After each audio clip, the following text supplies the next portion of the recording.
Hey everybody, I'm Peter Boyer again, and we are at 11 out of 12. Hooray! Congrats for us. We almost made it. This is the last 100 meters. So 11 out of 12 means that as we have 12 tenses in English, the 11th one is future perfect simple.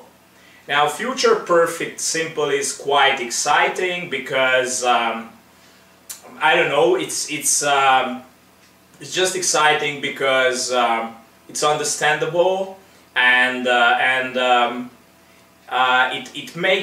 it's kind of like a spice that makes the food more delicious, because it's not the same if you know one kind of future, just like future simple, and you use it for everything, and yes, they will still understand you that you use will instead of will and going to, or with future continuous will be plus verb ing, whatever. So they will understand you. If you use only one future tense and you use will for everything, but still it's a million more sophisticated, so a million times more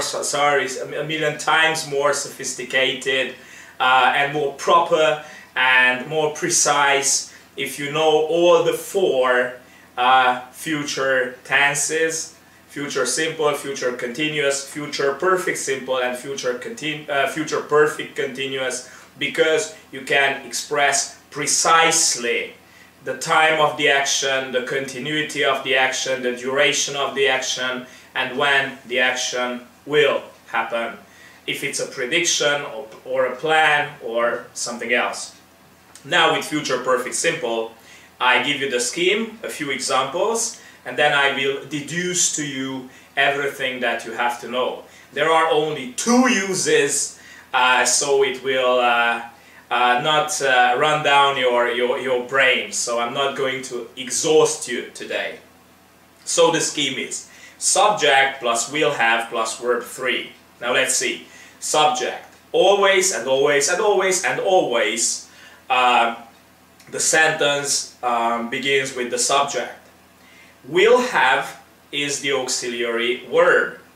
Now, you have to remember this. Will have, always, with a present perfect simple, plus verb 3, yeah? Which is the participle of the word, yes? Verb 1, verb 2, verb 3. Participle. I give you the examples. I will have eaten my sandwich by the time you come home. I will have, as I said, this is the auxiliary word, will have.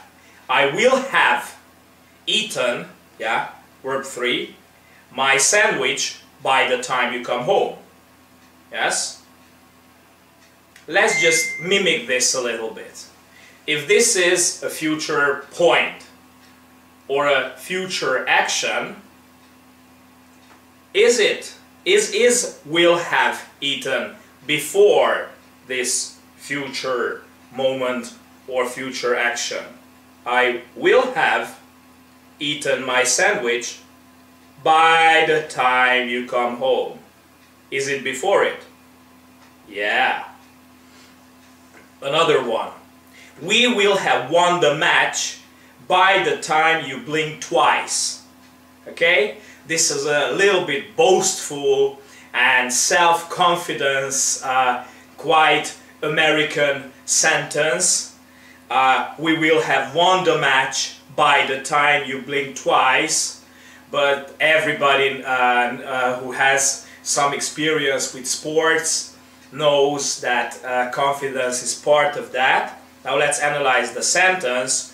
We will have won the match by the time you blink twice.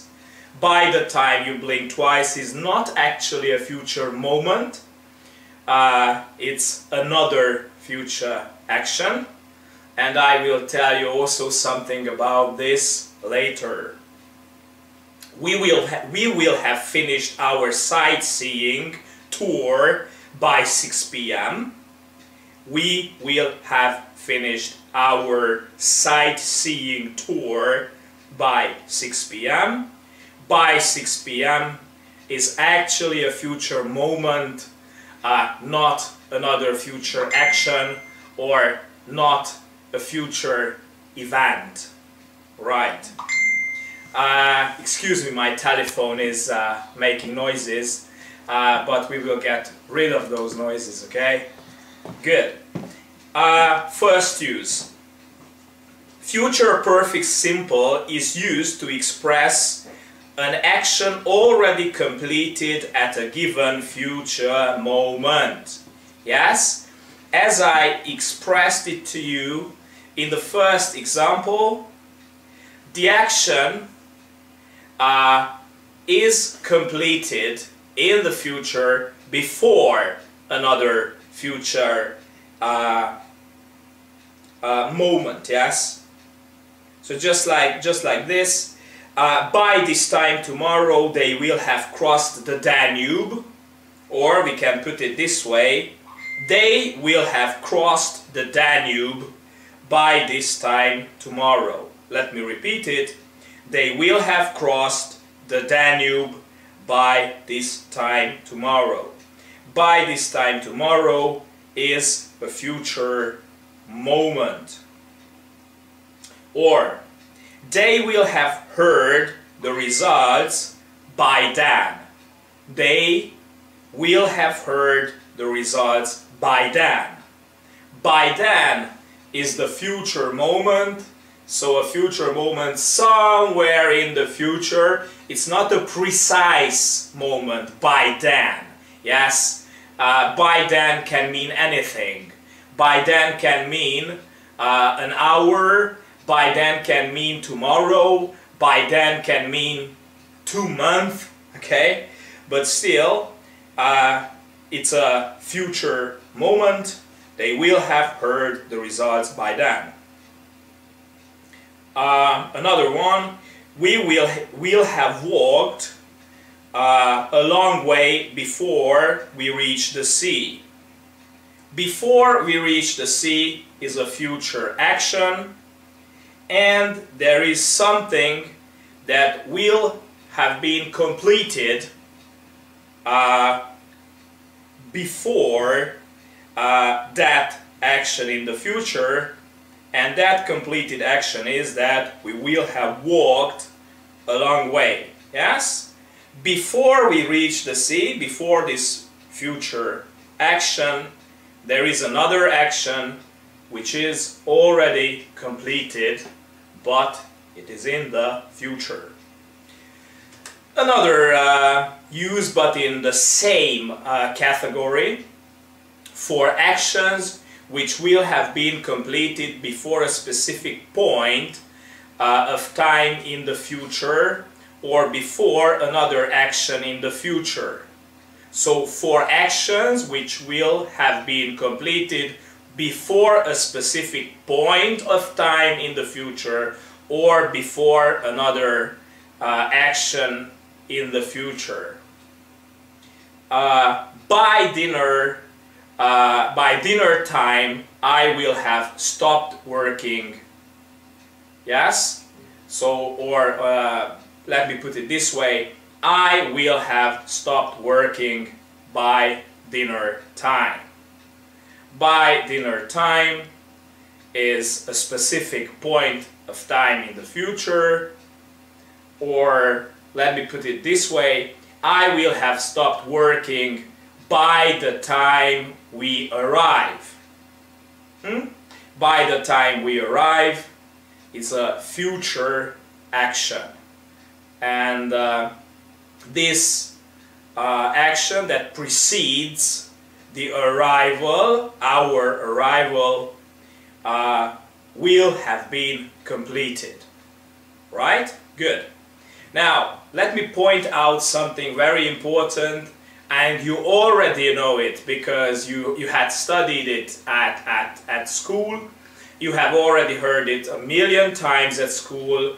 It's in your course books, and your teachers have already explained it to you a dozen times that we never use double future in a sentence. So even if with this example I will have stopped working by the time we arrive, that means that during our traveling or travel I will be working actually, but I will have stopped by the time we arrive. That the action which will be completed before the other action in the future is in future perfect simple. I will have stopped. Let's analyze it. Is I a subject? Yes. Will have. Is it the necessary, obligatory auxiliary verb? Absolutely yes. Stopped. Is it verb free? Right.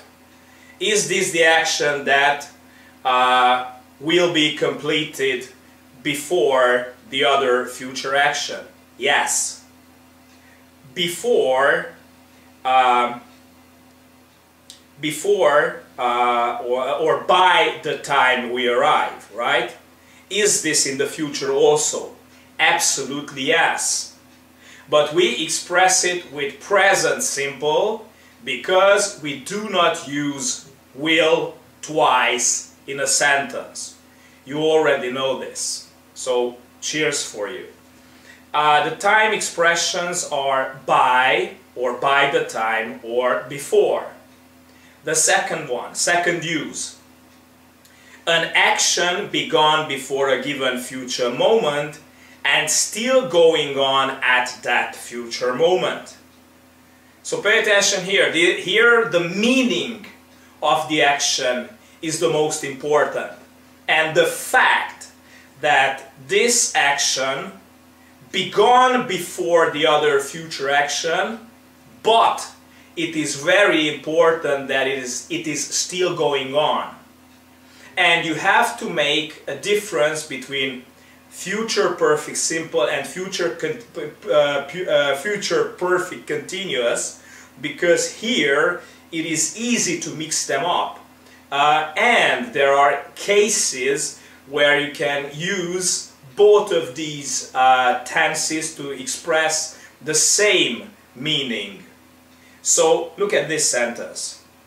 By the 1st of July, we will have stayed here for a year. Or let me put it this way. We will have stayed here for a year by the 1st of July. We will have stayed here for a year. A year is the period, the time that precedes the 1st of July, and the action itself comes up to that future moment, okay? It comes up and it continues into it. It doesn't stop there. There's the difference between the first use and the second use. With the first use, the action is completed before the other future action. Here, it isn't. Yes?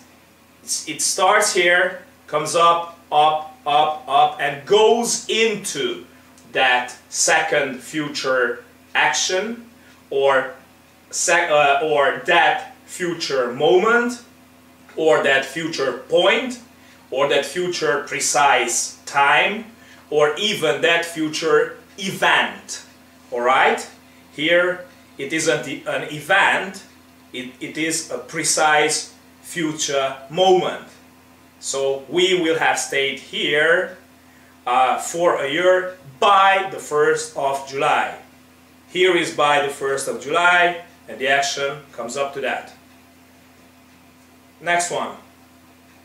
We will have known each other for 10 years by the end of 2017. We will have known each other for 10 years by the end of 2017. 2017 is the future moment, and the action that comes up and continues into that future moment is that we will have known each other. Good. So, another thing that I want to tell you is that we have an easy case with stative verbs like know, like depend, belong, need, want, and all of these, because as you know, stative verbs cannot be put in continuous form. So you know that you will use future perfect simple with verbs like know or need or depend or belong and all these stative verbs. Well, thank you for your attention and blessings. Bye.